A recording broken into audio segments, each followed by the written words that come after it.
Hello student, good morning all of you. अब हमारा व्याकरण का जो है 4th चैप्टर चल रहा है। हमने अभी तक संधि, समास और वाक्य, उसके बाद वाक्य अशुद्धि संशोधन जो आज हमारा चलेगा। तो इसमें जो है कई प्रकार से गलतियां हो जाती है ना। अगर हम इसमें थोड़ी सी भी गलती करें तो पूरा वाक्य क्या हो जाता है, गलत हो जाता है। तो ये कौन कौन सी प्रकार की अशुद्धियां हैं। सबसे पहले क्रम दोष, यानी हम किसी भी वाक्य को क्रम से नहीं लिखते। जैसे अपन ने बोले कि यह घटना जब मैं 10 वर्ष का था उस समय की है ना।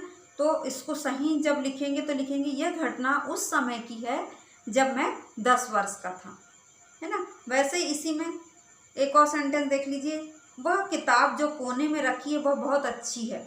तो इसको अपन शुद्ध करेंगे तो क्या लिखेंगे, जो किताब कोने में रखी है वो बहुत अच्छी है। ये हो गया आपका क्रम दोष, है ना। फिर ये पुनरुक्ति दोष, यानी दोहराव, बार बार अपन दोहराव करते हैं, उससे भी गलतियां हो जाती है। मेघ, अब इसमें उदाहरण देखिए, मेघ पानी बरसाते हैं, है ना। तो पानी नहीं लग के अपन क्या लिखेंगे, मेघ बरसते हैं, ठीक है। वह अगला है इसी का, वह गुनगुने गर्म पानी से स्नान करता है। तो या लिखेंगे अपन गुनगुने पानी से या गर्म पानी से क्या करता है, स्नान करता है। ये हो गया पुनरुक्ति दोष, बार बार दोहराव, है ना। फिर संज्ञा संबंधी अशुद्धि, जैसे जीवन और साहित्य का घोर संबंध है। तो जीवन और साहित्य का घोर नहीं बल्कि क्या लिखेंगे, घनिष्ठ संबंध है। उसके बाद अगला है इसी में, उनके गले में मोती की कड़ियां हैं। तो मोती की कड़ियां नहीं बल्कि क्या है, लड़ियां हैं। फिर डाकू के पैरों में हथकड़ियां हैं। तो डाकू के पैरों में हथकड़ियां नहीं, क्या है, बेड़ियां। पैरों में क्या पहनी जाती है, बेड़ियां, और हाथों में हथकड़ियां। हो गया। अब लिंग संबंधी अशुद्धि में सीता और राम आता है। तो अपन क्या लिखेंगे, सीता और राम आते हैं, है ना। फिर बसंत ऋतु अच्छा लगता है। तो अपन लिखेंगे बसंत ऋतु अच्छी लगती है। ये हो गया। अब उसके बाद वचन संबंधी अशुद्धि, है ना। वचन संबंधी अशुद्धि में लगता है मानसून आ गई। तो लगता है मानसून आ गया, ठीक। उसके बाद रामायण पढ़कर पाठक की आंख खुल गई। तो रामायण पढ़कर पाठक की आंखें खुल गई, है ना। उसके बाद है अगला सर्वनाम संबंधी अशुद्धि। इसमें आएगा मेरी साड़ी तुमसे अच्छी है। तो अपन क्या लिखेंगे, मेरी साड़ी तुम्हारी साड़ी से अच्छी है। उसके बाद अगला, अपन जल्दी चलें।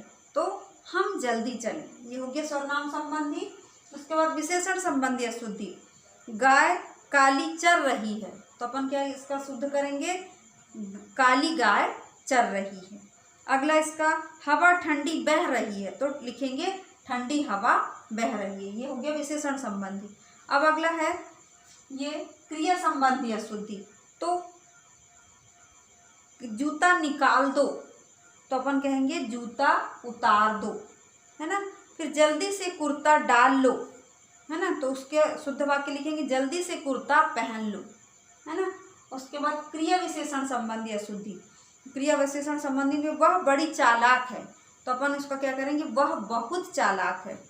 अगला इसी का रहेगा, उसे लगभग पूरे अंक प्राप्त हुए हैं। तो लगभग नहीं, उसे पूरे अंक प्राप्त हुए हैं। उसके बाद क्रिया विशेषण के बाद आ जाएंगे अपन कार किए, वो जैसे कर्ता ने कर्म को, है ना। उसमें उसने राम को पूछा। तो अपन इसका क्या करेंगे, शुद्ध करेंगे। तो उसने राम से पूछा। अगला, मैं बाजार को जा रहा हूँ। तो को नहीं लगा के अपन क्या लिखेंगे, मैं बाजार जा रहा हूँ, है ना। उसके बाद ये आखिरी वाला है मुहावरे संबंधी अशुद्धियाँ। तो मुहावरे संबंधी अशुद्धियाँ में उसके तो सारे इरादों पर पानी बह गया। तो इसका क्या सुधारेंगे अपन कि उसके तो सारे इरादों पर पानी फिर गया, है ना। फिर अगला है, वह चुपचाप दम साधे उठ खड़ा हुआ। तो वह चुपचाप दम साधे क्या कर रहा, पड़ा रहा। तो बच्चों ये जो है अशुद्धियां हैं, क्रम संबंधी, पुनरुक्ति, संज्ञा, लिंग, वचन, सर्वनाम विशेषण, क्रिया, क्रिया विशेषण, कारकी और मुहावरे, है ना। और एक दो और अशुद्धियां भी हो सकती है, पर अभी हमने बुक के अनुसार पढ़ा है तो यहीं तक के। तो इसको आप लोग एक बार बुक से, अगर पुरानी बुक होगी तो पढ़ लेंगे, और हम क्लास जो है मंडे से चालू कर सकते हैं। तो आज की कक्षा यही समाप्त होती है। धन्यवाद बच्चों।